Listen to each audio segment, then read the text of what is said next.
Hola amigos espiritistas, mi nombre es Bruno Gibertoni y los invito a este espacio que llamo Espiritismo a Fondo, a donde les voy a leer, en este caso de la revista Espírita, de septiembre de 1865, lo que titula La mediumnidad curativa. ¿Y por qué elegí este título, no? Ustedes saben que hoy en día hay muchas prácticas de sanación, ¿no? A través de o imposición de manos, o la intención, la oración, reiki, registros akáshicos, ¿no? Empiezan a aparecer un montón de técnicas diferentes que sanan. ¿Sanan o no sanan? Esa es la gran pregunta, ¿no? ¿Cómo funciona? ¿Cómo opera el mundo espiritual en ese caso? Bueno, acá vamos a ver un texto que en principio les tengo que hacer este comentario. Voy a leer lo primero, que es una carta que le envían a Allan Kardec, porque en esta época la revista Espírita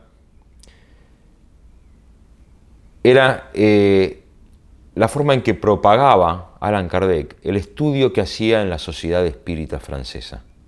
Ellos tenían sus reuniones mediúmnicas, donde también recibían cartas de otros espiritistas de otras, ¿cómo se llaman? De otras ciudades, ¿no? Ya estamos hablando de 1865, ya el movimiento espiritista se había expandido. Entonces había centros espíritas en Lyon, como por ejemplo en este caso. Entonces le mandan una carta, él responde y entra en tema, ¿sí? Voy a hacer lo mejor posible para que se puedan entender las diferencias dentro del texto. Así que bien, la mediumnidad curativa. Nos escriben desde Lyon el 12 de julio de 1865. Estimado señor Kardec, acudo a vuestra amabilidad en calidad de espírita para rogaros que tengáis a bien de darme algunos consejos en relación con la práctica de la mediumnidad curativa a través de la imposición de manos. Estoy seguro de que un artículo sencillo acerca de este tema en la revista Espírita, que contenga algunos desarrollos, sería acogido con gran interés, no solamente por aquellos que, como yo, se ocupan de esa cuestión con fervor, sino también por muchos otros a quienes esa lectura podría inspirarles el deseo de ocuparse de tal cuestión. Siempre recuerdo las palabras de una sonámbula a la que yo había formado. Durante el sueño magnético, le enviaba a visitar a una enferma a distancia y ante mi pregunta acerca de cómo se la podría curar, dijo: hay alguien en su pueblo que podría hacerlo. Es tal persona. Es un medium curador, pero no sabe nada al respecto. No sé hasta qué punto esa facultad es específica. A vos más que a cualquiera otra persona os corresponde evaluarlo.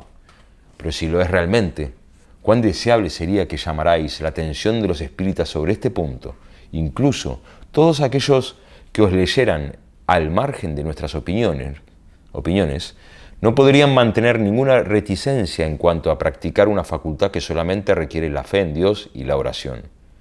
¿Qué puede ser más general y universal? Ya no es un asunto del espiritismo, de modo que en ese terreno cada uno puede conservar sus convicciones. ¿Cuántas hermanas de la caridad, cuántos buenos curas rurales, cuántas miles de personas piadosas, de ferviente caridad, podrían ser médiums curadores? Sueño con eso para todas las religiones, en todas las sectas. Aceptada en todas las partes, esa facultad, ese obsequio divino de la bondad del Creador, en vez de mantenerse como prerrogativa de algunos, caería, si puedo expresarme así, en el dominio público. Sería un día hermoso para los que sufren, y son tantos. No obstante, para ejercer esa facultad, independientemente de una fe viva y de la oración, pueden requerirse otras condiciones, procedimientos que seguir para actuar con la mayor eficacia posible. ¿Cuál es la parte que le corresponde al medium en la imposición de las manos? ¿Cuál es la que le corresponde a los espíritus? ¿Se debe emplear la voluntad como en las operaciones magnéticas o limitarse a orar, dejando que la influencia oculta actúe por su cuenta? Esa facultad ¿es realmente específica o accesible para todos? ¿El organismo desempeña en ella algún papel? En tal caso, ¿cuál es ese papel? ¿Se puede desarrollar esa facultad? ¿En qué sentido? Es aquí donde vuestra larga experiencia, vuestros estudios acerca de las influencias fluídicas, la enseñanza de los espíritus elevados que os asisten, y por último, los documentos que recogéis de todos los rincones del globo pueden permitiros esclarecernos e instruirnos. Nadie más que vos se halla en esta situación particular. Estoy seguro de que los que se ocupan de esa cuestión desean vuestros consejos, tanto como yo, y creo que soy el portavoz de todos ellos. ¿Qué mina fecunda es la mediumnidad curativa? ¿Se aliviará o se curará el cuerpo? Y mediante el alivio o la cura se encontrará el camino del corazón, y ahí donde a menudo la lógica había fracasado. ¿Cuántos recursos posee el espiritismo? ¿Cuán rico es en cuanto a los medios que está llamado a emplear? No dejemos ninguno de ellos improductivo, que todo concurra a elevarlo y a difundirlo. Vos empleáis todos los medios necesarios para eso, estimado señor Kardec, y después de Dios y de los espíritus buenos, el espiritismo os debe lo que es. Ya tenéis una recompensa en este mundo, por la simpatía y el afecto de millones de corazones que ruegan por vos. Si considerar la verdadera recompensa que os espera en un mundo mejor. Tengo el honor. Bueno, y firma A.D. Y continúa. Lo que nos solicita nuestro amable corresponsal no es nada menos que un tratado de la materia. La cuestión ha sido esbozada en el libro de los médiums y en muchos artículos de la revista, en lo que concierne a hechos de curaciones y de obsesiones.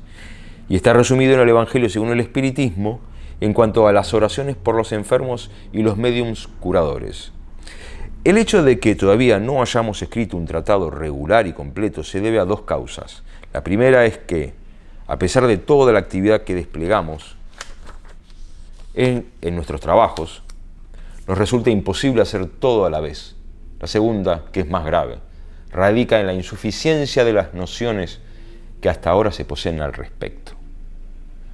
El conocimiento de la mediumnidad curativa es una de las conquistas que debemos al espiritismo. Pero el espiritismo, que está comenzando, todavía no ha podido decirlo todo. No puede mostrarnos de repente todos los hechos que abarca. Día a día muestra nuevos hechos, de los que resultan nuevos principios, que acuden a corroborar o completar los que ya se conocen, pero es necesario el tiempo material para todo. La mediumnidad curativa debía tener su turno. Si bien forma parte del espiritismo, de por sí constituye toda una ciencia, pues está vinculada al magnetismo, y no solo abarca las enfermedades propiamente dichas, sino todas las variedades, tan numerosas y complicadas, de obsesiones que de por sí influyen en el organismo. Por consiguiente, no basta con algunas palabras para desarrollar un asunto tan vasto. Trabajemos en él como en las demás partes del espiritismo, pero no queremos introducir nada por nuestra cuenta y que sea hipotético. Solo procedemos mediante la experiencia y la observación.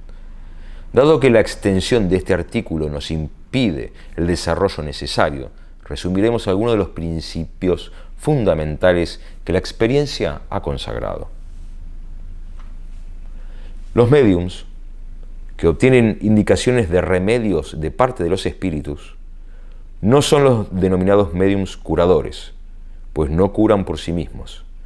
Son simples médiums escribientes que tienen una aptitud más específica que otros para ese tipo de comunicaciones y que, por esa razón, se pueden denominar médiums de consultas, como otros son médiums poetas o dibujantes.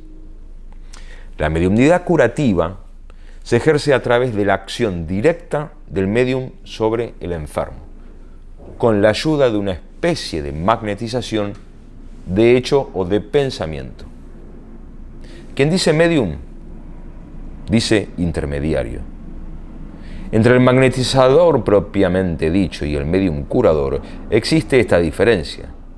El primero magnetiza con su propio fluido, mientras que el segundo lo hace con el fluido del espíritu, el cual sirve de conductor.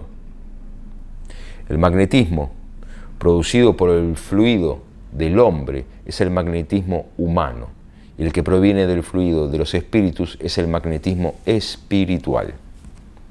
El fluido magnético tiene, pues, dos fuentes muy distintas: los espíritus encarnados y los espíritus desencarnados. Esa diferencia de origen produce una diferencia muy grande en la calidad del fluido y de sus efectos. El fluido humano siempre está impregnado, en mayor o menor medida, de las impurezas físicas y morales del encarnado. El fluido de los espíritus buenos es necesariamente más puro y por eso mismo tiene propiedades más activas que producen una cura más rápida. No obstante, al pasar a través del encarnado, puede alterarse como el agua limpia que pasa por un recipiente impuro, como todo remedio que se altera si ha pasado un tiempo en un recipiente sucio y pierde en parte sus propiedades benéficas. De ahí resulta, para todo auténtico medium curador, la necesidad absoluta de trabajar en su purificación, es decir, en su mejoramiento moral, según este principio común: limpiad el recipiente antes de serviros, si deseáis obtener algo bueno. Solo eso basta para demostrar que no cualquier persona podría ser medium curador, en la verdadera acepción de la palabra. El fluido espiritual es tanto más purificado y benéfico cuanto más puro y liberado de la materia es el espíritu que lo suministra.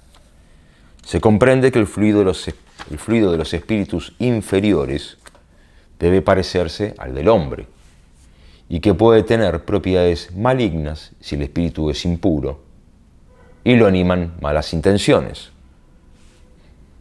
Por la misma razón, las cualidades del fluido humano presentan matices infinitos según las cualidades físicas y morales del individuo. Es evidente que el fluido que resuma de un cuerpo malsano puede inocular principios mórbidos en el magnetizado. Las cualidades morales del magnetizador, es decir, la pureza de intención y de sentimientos, el deseo ardiente y desinteresado de aliviar al semejante, unidos a la salud del cuerpo, otorgan al fluido un poder reparador que, en algunos individuos, puede acercarse a las cualidades del fluido espiritual. Por lo tanto, sería un error considerar al magnetizador una simple máquina de transmisión fluídica.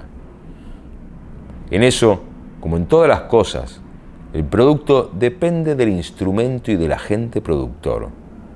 Por esos motivos, sería imprudente someterse a la acción magnética de un desconocido. Aparte de los conocimientos prácticos indispensables, el fluido del magnetizador es como la leche de una nodriza, saludable o insalubre.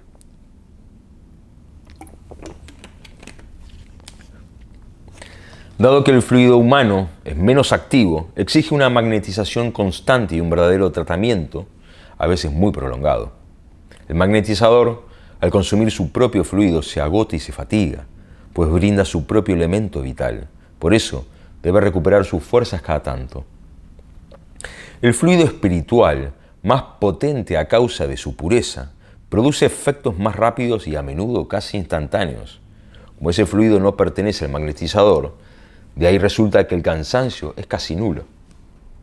El espíritu puede actuar directamente sobre un individuo sin intermediarios, conforme se puede constatar en muchas ocasiones, ya sea para aliviarlo, curarlo, si es posible, o producir el sueño sonambúlico.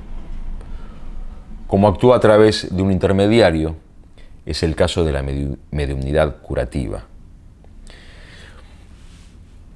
El medium curador recibe el influjo fluídico del espíritu, mientras que el magnetizador extrae todo de sí mismo. Pero los medium curadores, en la estricta acepción de la palabra, es decir, aquellos cuya personalidad desaparece por completo ante la acción espiritual, son extremadamente raros, porque esa facultad, elevada al más alto grado, requiere un conjunto de cualidades morales que raramente se encuentran en la tierra. Solo estos pueden obtener, con la imposición de las manos, esas curas instantáneas que nos parecen prodigiosas. Muy pocas personas pueden aspirar a ese favor, dado que el orgullo y el egoísmo son las fuentes principales de las imperfecciones humanas.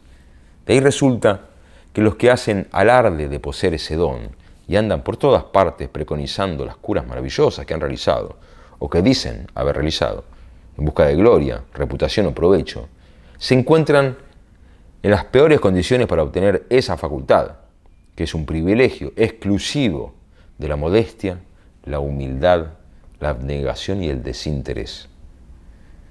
Jesús decía a aquellos a los que había curado: id y dar gracias a Dios, y no lo digáis a nadie. Por lo tanto, como la mediumnidad curativa, pura, es una excepción en la tierra, se sigue de ahí que lo que ocurre casi siempre es una acción simultánea del fluido espiritual y del fluido humano. Es decir, que todos los médiums curadores son, en mayor o menor medida, magnetizadores, razón por la cual actúan según los procedimientos magnéticos. La diferencia radica en el procedimiento de uno u otro fluido, así como en la mayor o menor rapidez de la cura. Cualquier magnetizador puede convertirse en médium curador si sabe hacerse asistir por espíritus buenos. En tal caso, los espíritus acuden en su ayuda, derramando sus propios fluidos sobre él, los cuales pueden duplicar o centuplicar la acción del fluido puramente humano. Los espíritus acuden hacia quien ellos quieren. Ninguna voluntad puede obligarlos. Acceden ante la oración, si ésta es fervorosa y sincera, pero nunca ante una orden. De tal modo, la voluntad no puede otorgar la mediumnidad curativa, y nadie puede ser medium curador de manera deliberada. Se reconoce al medium curador por los resultados que obtiene, y no por su pretensión de serlo. Con todo, si bien la voluntad es ineficaz respecto al concurso de los espíritus, resulta todopoderosa para imprimir al fluido, espiritual o humano, una buena dirección y una mayor energía. En el hombre pusilánime y distraído, la corriente es débil, la emisión escasa, el fluido espiritual queda en él, pero él no lo aprovecha. En cambio, en el hombre cuya voluntad es enérgica, la corriente produce el efecto de una ducha. No hay que confundir la voluntad enérgica con la terquedad, pues la terquedad es siempre una consecuencia del orgullo y del egoísmo, mientras que el más humilde puede tener la voluntad de la abnegación. La voluntad, además, es todopoderosa para otorgar a los fluidos las cualidades específicas apropiadas a la naturaleza de la enfermedad. Ese punto, que es fundamental, se relaciona con un principio todavía poco conocido, pero que se encuentra en estudio: el de las creaciones fluídicas y las modificaciones que el pensamiento puede hacer sufrir a la materia. El pensamiento, que provoca una emisión fluídica, puede operar ciertas transformaciones moleculares y atómicas, como las que se producen bajo la influencia de la electricidad, la luz o el calor. La oración, que es un pensamiento, cuando es fervorosa, ardiente y se hace con fe, produce el efecto de una magnetización, no solo porque invoca el concurso de los espíritus buenos, sino también porque dirige sobre el enfermo una corriente fluídica saludable. Al respecto, llamamos vuestra atención hacia las oraciones para los enfermos y los obsesos contenidos en el Evangelio según el Espiritismo. Si bien la mediumnidad curativa pura es un privilegio de las almas selectas, la posibilidad de aliviar algunos padecimientos e incluso de curar, aunque de una manera no instantánea, ciertas enfermedades se le brinda a todo el mundo, sin que haya necesidad de ser magnetizador. El conocimiento de los procedimientos magnéticos resulta útil en los casos complicados, pero no es indispensable. Como todo el mundo puede recurrir a los espíritus buenos, orar y querer el bien, a menudo basta con imponer las manos sobre un dolor para calmarlo. Esto es lo que cualquier individuo puede hacer si emplea en eso la fe, el fervor, la voluntad y la confianza en Dios. Vale señalar que la mayoría de los médiums curadores inconscientes, los que no comprenden en modo alguno su facultad y que se encuentran a veces en las condiciones más humildes y entre personas privadas de toda instrucción, recomiendan la oración y se ayudan a sí mismos al orar.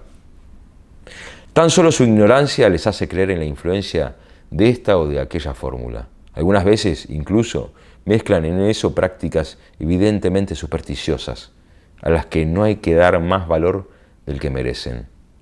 Pero del hecho de que se hayan obtenido resultados satisfactorios una vez o incluso varias veces, sería temerario considerarse médium curador y concluir de ahí que se puede vencer todo tipo de males. La experiencia demuestra que, en la acepción estricta de la palabra, entre los mejores dotados, no hay médiums curadores universales. Este habrá devuelto la salud a un enfermo, pero no causará ningún efecto en otro. Aquel habrá curado una dolencia en un individuo, pero no volverá a curar el mismo mal otra vez, tanto en esa misma persona como en otra. Por último, otro tendrá la facultad hoy, pero ya no la tendrá mañana, y podrá recuperarla más adelante, según las afinidades o las condiciones fluídicas en que se encuentre. La mediumnidad curativa es una aptitud, como todos los tipos de mediumnidad, inherente al individuo, pero el resultado efectivo de esa aptitud es independiente de su voluntad.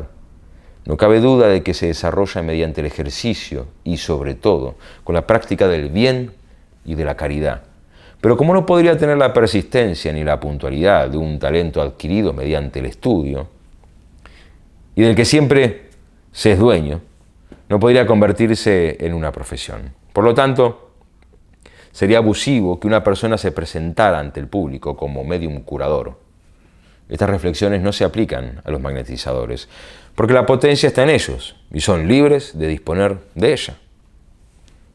Es un error pensar que los que no comparten nuestras creencias no serían reacios a la práctica de esta facultad. La mediumnidad curativa, razonada, se halla íntimamente vinculada al espiritismo, ya que se basa esencialmente en el concurso de los espíritus. Ahora bien, los que no creen en los espíritus, como tampoco en su propia alma, y mucho menos en la eficacia de la oración, no podrían reunir las condiciones necesarias, pues no se trata de algo que se pueda practicar automáticamente. Entre los que creen en el alma y en la inmortalidad de ésta, ¿cuántos hay que aún hoy escaparían aterrados ante una invocación de los espíritus buenos, por el temor de atraer al demonio, y que todavía creen de buena fe que todas esas curas son obra del diablo? El fanatismo es ciego, no razona. Y no será siempre así, sin duda, pero todavía pasará tiempo antes de que la luz penetre en ciertos cerebros. Entre tanto, hagamos el mayor bien posible con la ayuda del espiritismo. Hagámoslo incluso a nuestros enemigos, aunque nos lo retribuyan con ingratitud, pues el mejor medio para vencer algunas resistencias y demostrar que el espiritismo no es tan malo como algunos afirman. Bueno, ahí terminó el capítulo de las curaciones. Médiums curanderos. ¿Les gustó? Hay habla de varias cosas, ¿no? Habla de varias cosas. Porque claro, vieron que hay cursos para todo, ¿no? Y hoy en día, donde todo tiene que ser instantáneo, uno tiene que hacer un curso rápido para poder curar a otros, ¿no? Y para poder sanar y para que se te activen. Bueno, ya sabemos cómo funcionan las técnicas de hoy en día, y algunas son muy antiguas también, ¿no? Lo que está diciendo es que ya con la intención y el deseo de querer ayudar al otro ya hay algo que se está moviendo. Que el pensamiento, como parte del espíritu, y como el espíritu está dentro del mundo espiritual, emana dentro del mundo espiritual, se moviliza fluídicamente dentro del mundo espiritual. Entonces cuando uno hace una oración específica, con buena dirección. Cuando digo buena dirección, digo cuando vos podés despertar una idea en otro. Por ejemplo, si yo quiero ayudar a alguien y no sé cómo, lo estoy ayudando. Yo quiero ayudarlo, pero no sé cómo. ¿Lo estoy ayudando? No.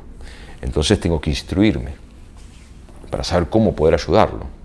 En este caso, si vos tenés la sensación de que empatizás con esas prácticas, ¿no? de ayudar a otros emocionalmente, físicamente y demás, y sentís que conectás con estas ideas, pensá de que no hay una técnica, sino de que tenés que ser vos.